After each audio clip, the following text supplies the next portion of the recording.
সুধীবৃন্দ, সবাইকে স্বাগত দেশ বৈচিত্র্যের মুখোমুখি অনুষ্ঠানে। আমি রিমি কবিতা। আমাদের সাথে আজকে অতিথি রয়েছেন হাজী মোহাম্মদ মোকাররম হোসেন সাজ্জাদ, বিএনপি সভাপতি, জিঞ্জির ইউনিয়ন, ঢাকা জেলা যুব দলের সাংগঠনিক সম্পাদক, যিনি বর্তমানে স্থানীয় সরকার নির্বাচনে চেয়ারম্যান পদপ্রার্থী।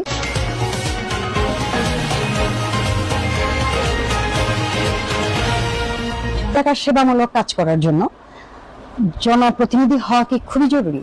প্রশ্নটা খুব সুন্দর। জনপ্রতিনিধি হওয়া খুব জরুরি নয়, তবে একটা অ্যাডমিনিস্ট্রেশন পাওয়ার দরকার। কারণ জনগণের জন্য সেবা করার জন্য ব্যক্তিগত বিত্তবানরা যারা আছে তারা জনগণের সেবা করতে পারে, একটা ডাক্তার জনগণের সেবা করতে পারে, একটা সেক্টরে একটা উকিল জনগণের সেবা করতে পারে। কিন্তু অ্যাডমিনিস্ট্রেশন পাওয়ার, যেমন সেটা স্থানীয় সরকারের চেয়ারম্যান হোক, ইউনিয়ন চেয়ারম্যান, উপজেলা চেয়ারম্যান, পৌরসভার মেয়র, সিটি কর্পোরেশনের মেয়র, এদের কাছে যে সরকারের বরাদ্দটা আসে সেটা যদি সঠিকভাবে করা যায় তাহলে খুব সুন্দর একটা জনসেবা করা যায়। এবং সেটা রাস্তাঘাটের উন্নয়ন হয়, মসজিদ ঘাট মন্দিরের উন্নয়ন হয়, মানুষের শিক্ষার ক্ষেত্রে উন্নয়ন হয়, এবং মানুষের চলাচলে নির্বিঘ্নে চলাচল করতে পারে, নির্বিঘ্নে ঘুমাতে পারে, সেটার জন্য যে তদারকি করা সেটা লোকাল গভর্নমেন্টের মাধ্যমে করতে হবে। সেজন্য আমি মনে করি যে অতি জরুরি না হলেও জরুরি। নির্বাচনী এলাকায় 5টি গুরুত্বপূর্ণ সমস্যা এবং এর প্রতিকারের জন্য আপনারা কিভাবে ভাবছেন? আমরা নানাবিধ সমস্যায় জর্জরিত। জিঞ্জিরা ইউনিয়ন কেরানীগঞ্জের রাজধানী, এবং ঢাকার রাজধানীকে আমরা, ঢাকার মূল কেন্দ্র আমরা কেরানীগঞ্জকে ভাবি। জিঞ্জিরা ইউনিয়ন হলে কি হবে, কিন্তু একটা উপজেলার সমতুল্য একটা সমমর্যাদা রাখে জিঞ্জিরা ইউনিয়ন। জিঞ্জিরার একটা বিরাট নাম সুনাম সারা বাংলাদেশ সহ সারা বিশ্বে এটা আছে। তবে এই জিঞ্জিরা ইউনিয়নে নানাবিধ সমস্যা। সবচেয়ে বড় সমস্যা হচ্ছে যে প্রায় 3 লক্ষ লোকের বসবাস, 73,000 ভোট, খুবই কনজাস্টেড, বিশাল জনগোষ্ঠীর খুবই কনজাস্টেড এরিয়া, ছোট্ট একটা এরিয়ার মধ্যে। প্রথম সমস্যাটা হচ্ছে একটা মাদকের সমস্যা। সমাজটা একদম কুলুষিত পর্যায়ে চলে গেছে, এবং এইখান থেকে উত্তরাতে হলে সবচেয়ে বড় জিনিস সেটা হচ্ছে যে সামাজিক একটা বিপ্লব ঘটাতে হবে। সামাজিক বিপ্লবটা কি? আমি যদি নির্বাচিত হতে পারি তাহলে আমি সামাজিক বিপ্লবকে আমি কয়েকটা ভাগে ভাগ করতে পারবো। সেটা হচ্ছে, 1 নম্বর হচ্ছে শিক্ষার মান উন্নয়ন করা উচিত। ভালো স্কুল কলেজ রাখতে পারলে তারা পড়াশোনার প্রতি নজর হবে, এবং অভিভাবকদেরকে অনুপ্রেরণা যোগাবো যে তোমার সন্তানকে পড়াশোনা সবচেয়ে আগে করাবা, তারপরে তুমি তাকে ওই নির্দিষ্ট সময় পরে তাকে তুমি ব্যবসায় নিয়ে যাবা বা অন্য কোনো কাজে দিবা, সেটা তুমি তাকে ওই জিনিসটা ইনফ্লুয়েন্স করতে হবে। 1। 2 নম্বর হচ্ছে পর্যাপ্ত খেলাধুলার অভাব, মাঠের অভাব। এই খেলাধুলা করার জন্য মানুষের একটা জায়গা দরকার। সেই জায়গাটা যদি থাকতো তাহলে মানুষ কিন্তু আর মাদকে নেশায় আসক্ত হতো না, সে অন্য জায়গায় ডাইভার্ট করতে পারত। 3 নম্বর হচ্ছে আপনার লাইব্রেরি। একটা লাইব্রেরি থাকলে সেখানে পড়াশোনার জন্য সে পড়াশোনা করতে পারত। এইভাবে যদি কয়েকটা আমরা সমাধানের পথ খুঁজে বের করতে পারি তাহলে ইনশাল্লাহ মাদক থেকে আমরা অন্তত জিঞ্জিরা ইউনিয়ন সহ বাংলাদেশের সকল ইউনিয়ন এখান থেকে উত্তোলন করতে পারবে, রেহাই পাবে। নির্মূলের সাথে আগামী প্রজন্মকে যদি আরো ডিজিটালাইজেশন করা যায়, কারিগরি শিক্ষা, এটা নিয়ে কি আপনার কোনো ভাবনা? হ্যাঁ, এটা নিয়ে আমার একটা বিরাট ভাবনা আছে। কারণ হচ্ছে যে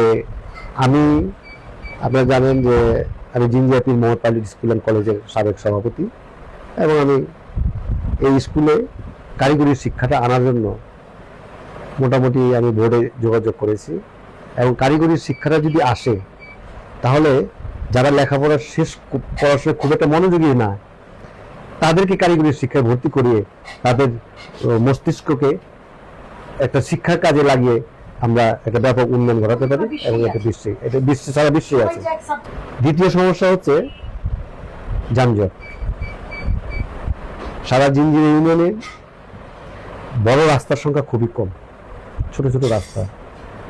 এটা যদি আমি উভয় পক্ষের সাথে, মালিক পক্ষের সাথে এবং যারা বাড়ির মালিক তাদের পক্ষের সাথে যদি কথাবার্তা বলে যদি আমি একটু রাস্তাটা প্রশস্ত করতে পারি তাহলে এই যানজটটা নিরসন করা যাবে। ব্যাটারি চালিত রিক্সাগুলা থেকে এবং ট্রাফিক সিগন্যাল না মেনে ট্রাফিক আইনগুলো না মানার কারণে আজকে আমাদের এই যানজটের সমস্যা হয়েছে। ইনশাল্লাহ আশা করি আমি নির্বাচিত হতে পারলে যানজট মুক্ত করার জন্য আপ্রাণ চেষ্টা করবো এবং এটা চালাবো। এখন সমাজ একটা ক্যান্সারের মতো, এটাকে আসলে কিভাবে একটা সিস্টেমেটিক ওয়েতে আনা যায়, এটা নিয়ে কি আপনাদের কোনো পরিকল্পনা আছে? আমাদের সবচেয়ে বড় পরিকল্পনা হচ্ছে, যেহেতু লোডশেডিং চলতেছে বাংলাদেশে এবং পুরো কারেন্টেই ব্যাটারি যে চার্জের কারণে জীর্ণ হয়ে গেছে। এটার থেকে এটা আগে তো হ্যান্ডেল প্যাডেল জাতীয় ছিল, পায়ে চালাতো রিক্সাগুলো, এবং রিক্সার থেকে যদি আমি সাইকেলে উদ্বুদ্ধ করতে পারি যে একটা লোক সাইকেলে যাবে, একটা লোক হোন্ডাতে যাবে বা বাইকে যাবে, সবকিছুতেই যদি আমি তাদেরকে উদ্বুদ্ধ করতে পারি, তাহলে এই ব্যাটারি চালিত রিক্সা থেকে। আর আজকের মানুষের সবচেয়ে বড় টেন্ডেন্সি, এটাতে বাজারে যাবে, হাঁটার কোনো ব্যবস্থা করছে না, সে না হেঁটে রিক্সা দিয়ে যাচ্ছে। হাঁটার ব্যবস্থা সবচেয়ে বড় করতে হবে, তাকে হাঁটার অভ্যাস করতে হবে। হাঁটার অভ্যাস করলেই সে অন্তত পক্ষে আমরা মনে করি যে 60% যানজট মুক্ত হবে। স্থানীয় সরকার নির্বাচনে দলীয় অন্যান্য প্রার্থীকে আপনি কিভাবে দেখেন? তাদেরকে আপনি কি প্রতিদ্বন্দ্বী মনে করেন কিনা? আসলে এখানে প্রতিদ্বন্দ্বিতা বা প্রতিদ্বন্দ্বী মনে করার চেয়ে সবচেয়ে বড় কথা হচ্ছে এরা আমার সহযোদ্ধা।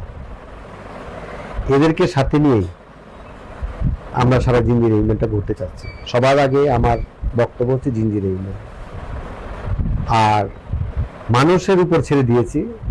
মানুষ কাকে দিয়ে উপকারটা হবে, কাকে দিয়ে সেবাটা হবে, কাকে দিয়ে দায়িত্বটা পালন করা যাবে, কে একটা এসপির সাথে কথা বলতে পারবে, একটা ডিসির সাথে কথা বলতে পারবে, সে একটা ইউনোর সাথে কথা বলতে পারবে, তার ক্যাপাবিলিটি কতটুকু আছে সেটার উপর নির্ভর করে, তার শিক্ষাগত যোগ্যতার উপর নির্ভর করে, তার আতিথেয়তার উপর নির্ভর করে, তার অমায়িক ব্যবহারের উপর নির্ভর করে, তার কথার উপর নির্ভর করে, মানুষ ব্যক্তিত্বের উপর নির্ভর করে তারা একটা সিদ্ধান্ত নেবে, এবং সেই সিদ্ধান্তে আমি মেনে নেব ইনশাল্লাহ। এই ব্যাপারে কোনো সন্দেহ, হিংসাপরায়ণ রাজনীতিটা আমি পছন্দ করি না এবং আমি কোনোদিন এটা করবো না। ইউনিয়ন পরিষদ চেয়ারম্যানের একজন প্রার্থী, সবার আগে আমার জিঞ্জিরা, ঠিক তেমনই সবার আগে আমার বাংলাদেশ।